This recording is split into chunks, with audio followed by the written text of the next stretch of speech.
I'm up here, there's something. It's cool, whatever. We're going to roll with it.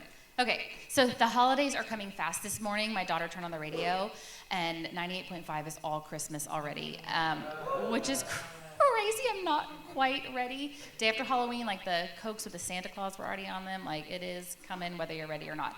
I definitely sang very loud to All I Want for Christmas Is You. I cannot sing that high, but I feel like I rocked it pretty good in the car. Anyhow, all that to say, Thanksgiving is coming in a couple weeks, and it is going to be here before we know it.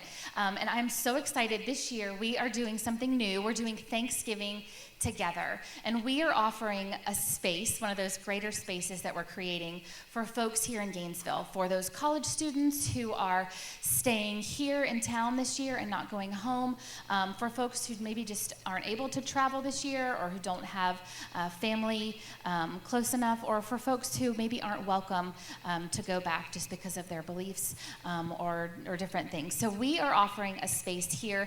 We're partnering with the Bowl downtown, and going to have Thanksgiving dinner. So from 4 to 6, we'll be there having dinner. From 6 to 8, we're going to have entertainment. We would love to have you guys join us for that day. We also have some spaces if folks want to help get things ready that day. We'd love to have you join us. You can let us know on that Connect card. You can talk with one of the pastors as well for a way to plug in and help. If you're interested in coming, we would love to have you register online. It's totally free to come when you're inviting your friends. It's free for them to come as well. We're just asking folks to get their tickets online at Thanksgiving. Is it Meizon Church /Thanksgiving Together? Drake. That's it? MeizonChurch.com/together. That one. Okay. Slash it forward. Okay. But when you're registering for those tickets, that's giving us our head count, so we just make sure we have enough food. So there is a place where you can donate if you'd like, but the tickets are free. But it just gives us that head count so we have enough food, and we don't want to run out of mashed potatoes. Am I right? Anyhow, definitely a mashed potato fan. And that cranberry sauce in a can, I don't know if you do that or not. It's like you just slice it in those nice little can circles. Anyhow, all right. All right. So speaking of Thanksgiving together, one of the things here at Meizon that helps us to be able to do events like that and keep our doors open and welcoming people in is because of your generosity. So if this is your home church, we would love to have you give your normal tithes and offerings. If you'd like to, this is the time to do that. You can donate in different ways, but Thanksgiving together is one of those events that money is helping towards here at Meizon during this season. So you can give online at our website, which is MeizonChurch.com. You can also give via text. So you just text the dollar amount that you'd like to give to 84321 and select Meizon Church, or you can place your offerings in the black boxes on the back. So as you're leaving, there's 2 little boxes on the wall by the door, and you can just put your check or money, whatever, in there. If you need help with online giving, we'd be happy to help. You can see Miranda, Drake, Kevin, and they'll be happy to help. So this morning, first, I'm going to dismiss the children. You guys are going to go in the back with Miss Kylan, and I'm going to join you in a minute. Yes. And then I'm going to welcome up Pastor Miranda. She's going to be continuing our Compassion Month series. Welcome, Miranda. Jesus spent his time with people for whom life was not easy. And there, amid those who were suffering, he was the embodiment of perfect love.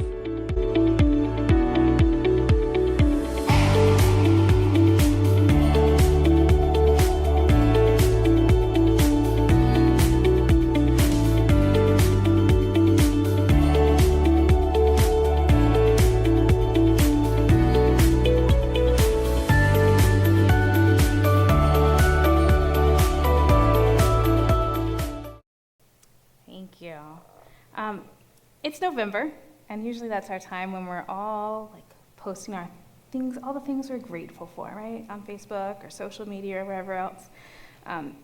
Here at Meizon Church, we use November to highlight some of our compassion partners. So some of the other people that we partner with to help make the world a better place. Last week, Kevin shared with us about New Life Church in Ukraine, and hopefully you've taken some time this week to listen to the full interview with the pastoral team that was from their church.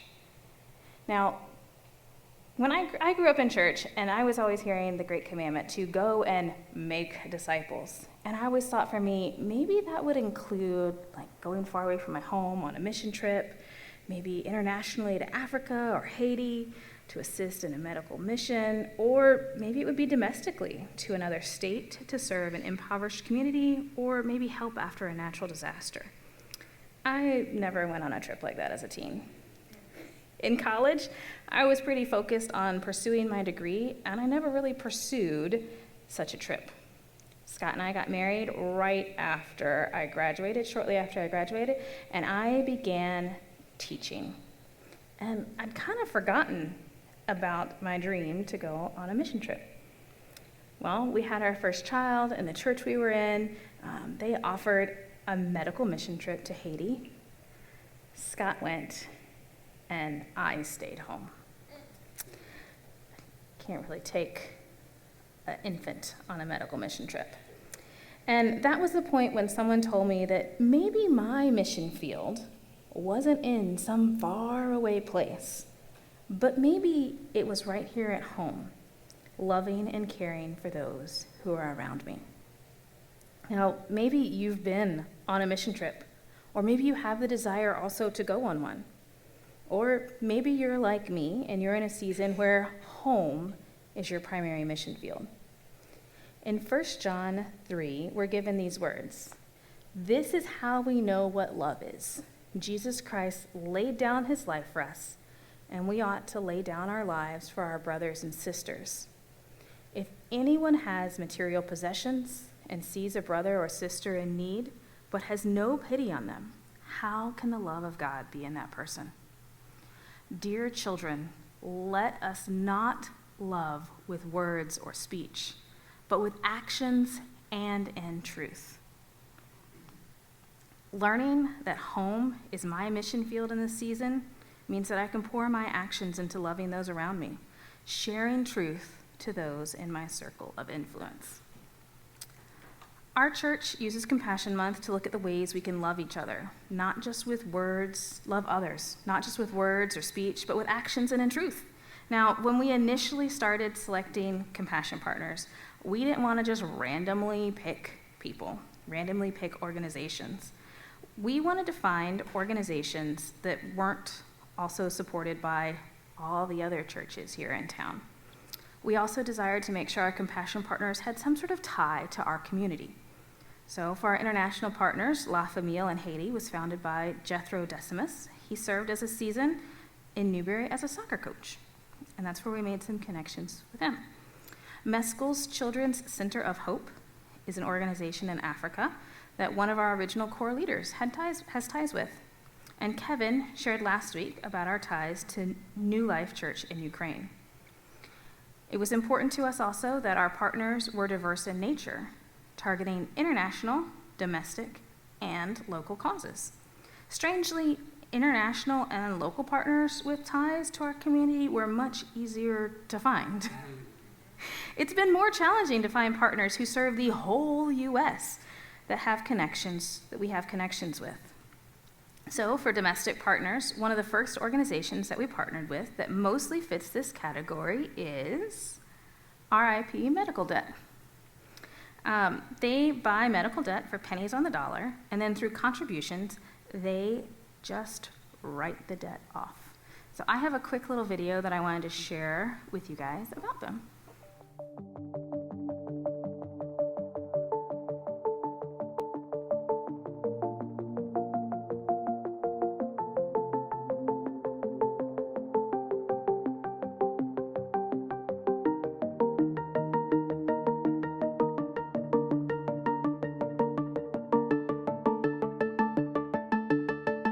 I had recurring kidney stones, and at one point remember facing the fact that I could either go rack up more medical bills or I could just try to care for myself at home. My doctor found what she thought was maybe a knot or something in one of my breasts. Turns out in 2015, I ended up needing to have back surgery. I ended up in the hospital for about 3 days.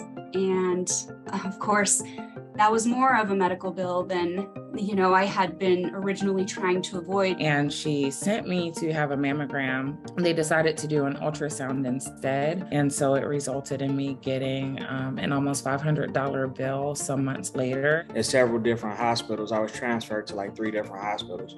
I assume I was close to $500,000 in debt after all was said and done. My choices were to either put food on the table for my kids or take care of my health. If we did get an unexpected expense, we could just throw money at it. That wasn't a thing for us. One of my kids is in college. My credit was so shot because of medical debt, I couldn't even sign for a student loan. There are so many people out there who kind of have this same struggle. It's easy to start to feel like you're the only person. You get some medical debt, you ain't telling nobody. I received a letter from RIP Medical Debt, and it let me know that my debt had been abolished, and I was very surprised. And I look at it and I was like, oh man, they bought some of that medical debt. It made me realize that I wasn't alone, and that there are people who care. If wealth and health insurance were distributed equally, then we wouldn't really have issues with people struggling to pay their normal expenses as well as medical debt. Saving your life should never be based on cost.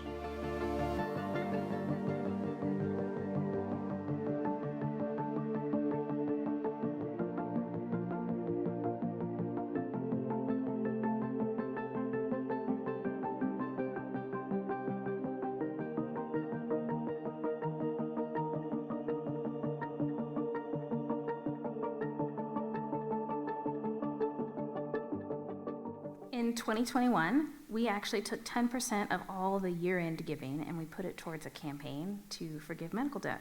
Our congregation donated around $1,500 that year to help abolish medical debt. Now, we have a second domestic partner that we have just recently started sponsoring this year, and they are Rescue. It's spelled RESCU. No E. And this organization is one that's personally near and dear to me. Rescue stands for Renaissance Entertainers Services Crafters United. Now, as an organization, they were established to promote and maintain the health and medical well-being of participants of Renaissance fairs, historical performances, and any other artistic events through financial assistance, advocacy, education, and preventative programs. They actually just celebrated their 20th anniversary this year, and I have a video that I borrowed from one of their posts explaining a little bit about what they do. Hey party people, Magnolia Strange here, and I love Rescue because Rescue Foundation is pledged to the health of the company. And Rescue achieves that mission in 3 distinct ways. So first off, advocacy and mentorship. That means helping people to understand that in this country, your medical bills are negotiable. They help people to understand that and to navigate the medical billing system. Number 2, financial aid. So as a participant of a Renaissance Festival, after you've negotiated your bills down, if you still need help paying them off, you can apply to Rescue for help paying off a portion of those bills.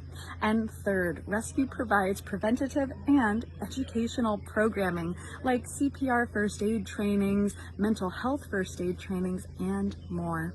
Rescue Foundation is connecting our community with the power of health. One of the things, Rescue actually started because there was a fair performer who ended up with, I believe, a child that had cancer, and it just completely wrecked them. And the other thing is, it's not something you really think about, but when you're traveling the circuit, you're not necessarily where you can see your primary care provider. And your insurance, it works where you are. It doesn't necessarily work once you cross some state lines. So it's really one of the organizations, like I said, that's near to me. This last year at Hogtown, we were actually able to have a rescue day. It was one of the first ones that we've been able to do at Hogtown, and it was wonderful seeing so many people who are usually on the road being able to receive access to healthcare and first aid training, and There was one of the groups, one of the acupuncture groups was out there, so we got to try acupuncture and some other interesting things. Fear performers really are a group of people who, if they see a person among them who needs help, they do what they can to help each other, and that is very much the way Jesus lived. Our third domestic partner is Week of Compassion. They not only work domestically, but they also partner with other organizations to provide aid internationally. We were hoping to have someone from Week of Compassion with us here today, but schedules just didn't line up. Now, Week of Compassion is the Relief, Refugee, and Development Mission Fund of the Christian Church Disciples of Christ. And I have another short video that showcases some of the work that they do internationally. Every morning brings new challenges. An earthquake, a war, fires burning, floodwaters rising up and up. And so we pray every morning without ceasing. We lift up people in places who are suffering, and we hold them in our hearts. But we do not stop there. We put our prayers into action through Week of Compassion, one blossom of love and justice and mercy at a time. For God's mercies are also new every morning. God's favor is not exhausted, nor has God's compassion ever failed. Week of Compassion is the Relief, Refugee, and Development Mission Fund of the Christian Church, Disciples of Christ. Day in and day out, week in and week out, year in and year out, Week of Compassion transforms suffering into hope. Ashes of despair into blossoms of new and abundant life. Morning after morning. For over 75 years, Week of Compassion has been working with local partners all over the world to respond to disasters when they occur, and to do the slow, beautiful work of ongoing development, strengthening communities one neighborhood, one family, one child of God at a time.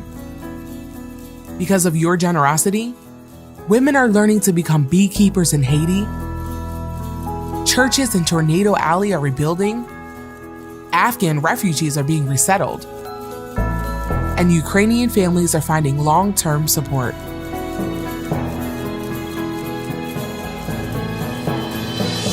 When the shadows fall, we lift our hearts in prayer. And then we rise up anew and get to work. We put our prayers into action.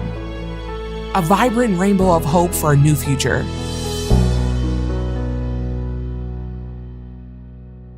Spreading the good news that God's mercies really are new every morning. Week of Compassion. Let's pray and act and give and rise up anew together.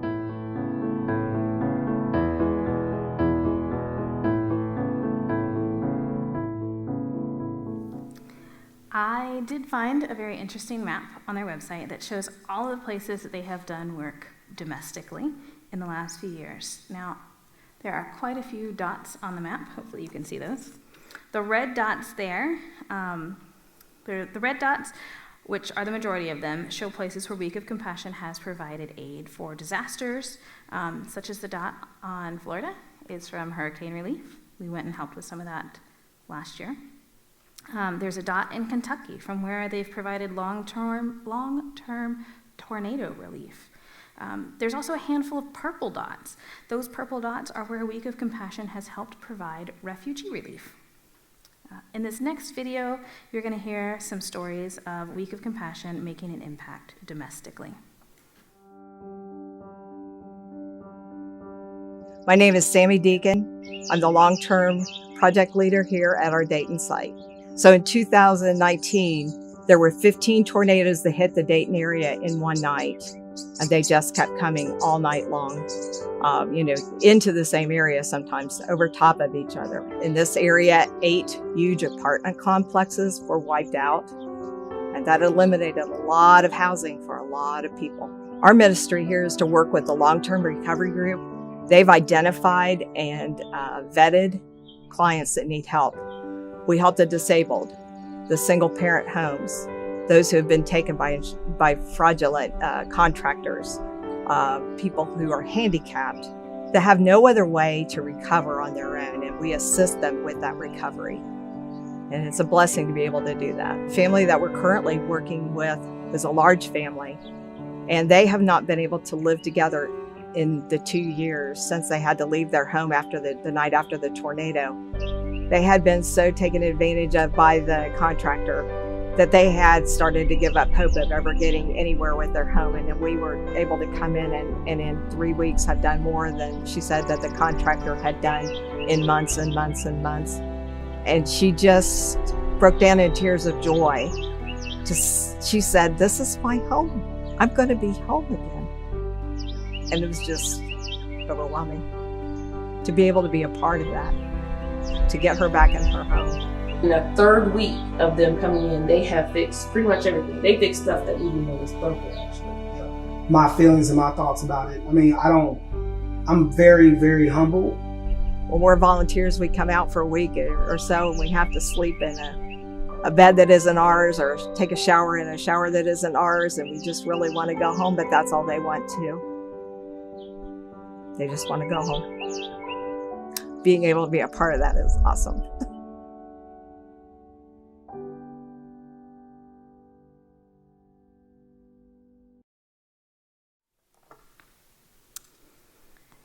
Before joining with Meizon Mission, First Christian Church actually became what's known as a Circle of Compassion church within Week of Compassion.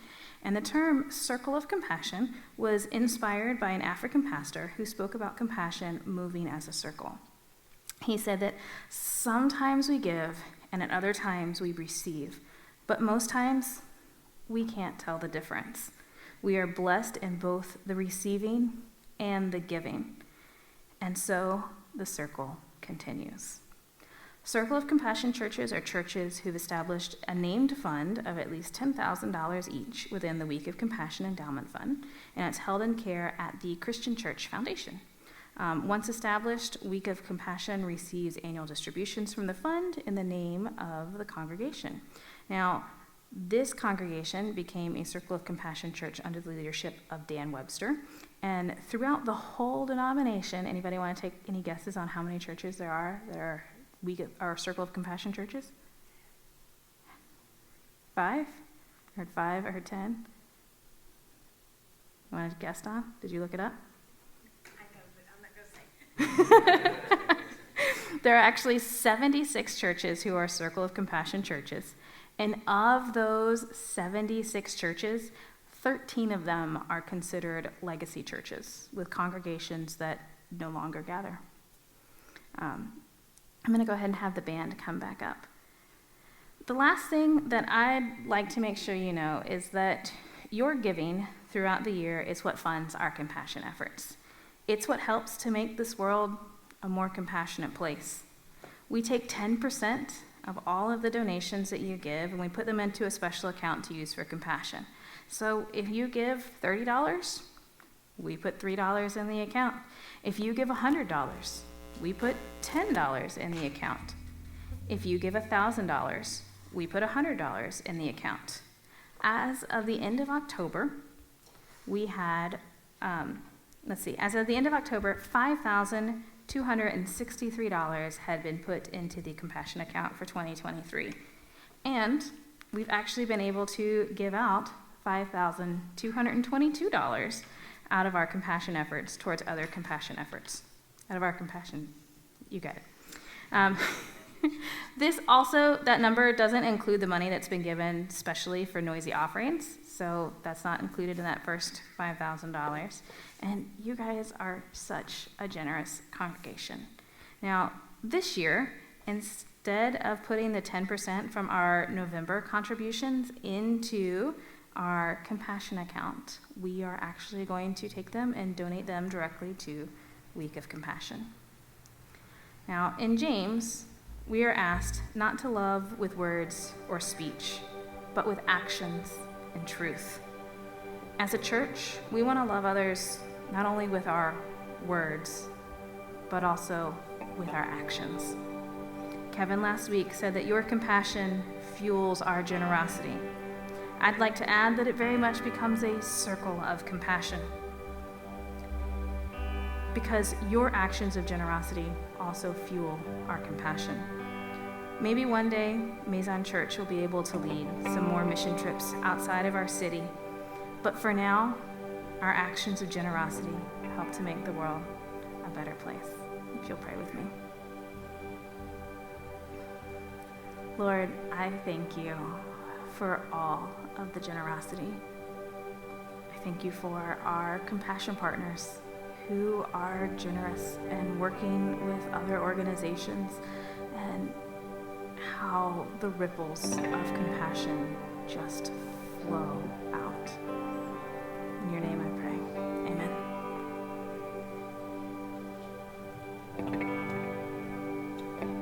Okay, so a few quick things before you go, and Kevin and Drake, you jump in case I've forgotten anything. I am so glad you guys have been here with us today. Next week is potluck, so start thinking about what fun dish you're gonna bring. And then, no pressure, but lots of fun things. There we go. We have Meizon meetups this week. Let's see if I can get them all. There is Sunday night here, Holy Smokes. There is Tuesday night. You have two options. There is the Greater Love group that is meeting, and then Tuesday's mission is also meeting. And I believe we are going to Fresh Kitchen. That's what I'm going to call right now. We're going to go to Fresh Kitchen. Because that sounds good to me. And then, let's see, Wednesday is No Bull at the Bull.